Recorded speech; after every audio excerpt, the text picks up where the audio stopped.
the question is about internet radio and sort of the status of that, and it's a tough set of issues. Right now, it is a mess. I mean, right now, basically what has happened in Washington is, well, let me give a little bit of history.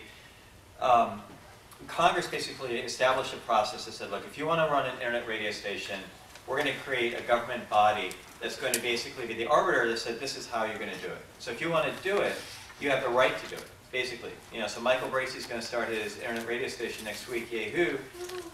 It's going to be great. But I have to pay for the use of the music. I have to pay a royalty. I can't do it for free. I've got to pay it. And so the government has a process to establish what that rate should be. And that's where it's gotten really, really, really complicated because there are a lot of different factors at play. You know, our philosophy for going back to 2001 is basically that we want to see a tiered system.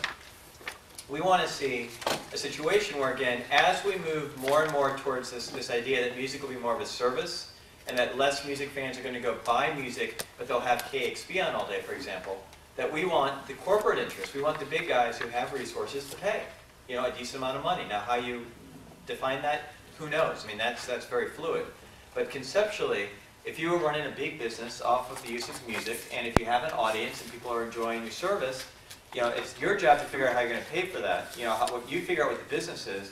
But the artist should get, you know, a decent chunk of that. And again, there's a lot of this that we like, particularly the idea that half the royalty goes directly to the artist. So this is good for the big guys. The question is, what do you do with the little guys?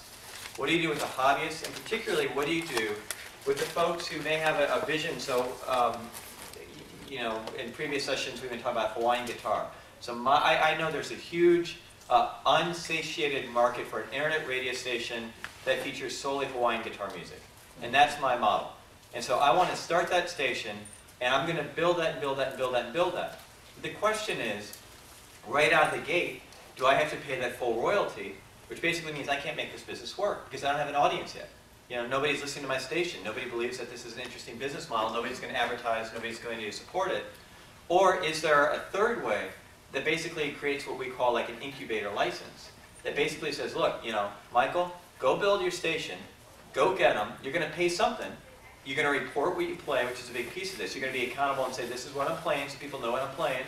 But get to a point where you can actually turn this thing into a viable business, which is what we all want. And then once you get there, and you've known throughout, once you get there, you're graduating. You're paying the big guy rate. So that's what we want philosophically, is that we don't want to exempt the big guys from paying their fair share, but we also want to support the idea of innovation and the idea that if you can turn this into a business that features music, particularly niche music, particularly types of music you can't get to on mainstream radio, that this is something we fundamentally want to support. You know, this is what we want to have incentives for people to do. So the question is, how do you build that transitional model? And that's where it's been a complete mess. Because what the government did in the last go-around in negotiations is you had a lot of lawyers from the record labels, you had a lot of lawyers representing the tech industry.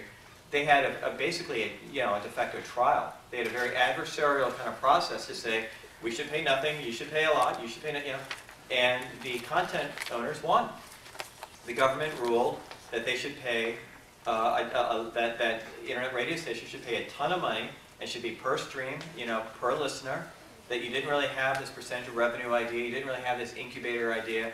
So what's happened is it's been frozen, that the government has established a very, very draconian compulsory license, and now it's up to Sound Exchange, representing the interests of artists and the interests of record labels, to negotiate side deals to say, okay, well, we'll give you a break. You want to run your station, okay, we'll give you a smaller rate. And that's not, in our opinion, not really a sustainable solution. What we'd like to see over time is sort of a long-term sustainable solution that, again, values music, that says if you're making money off this thing, you're paying a reasonable rate and you're reporting what you're paying. But we want to see, again, the opportunity for people to grow and innovate and get to that point where they're being a success without having to pay these royalties that they simply won't be able to play.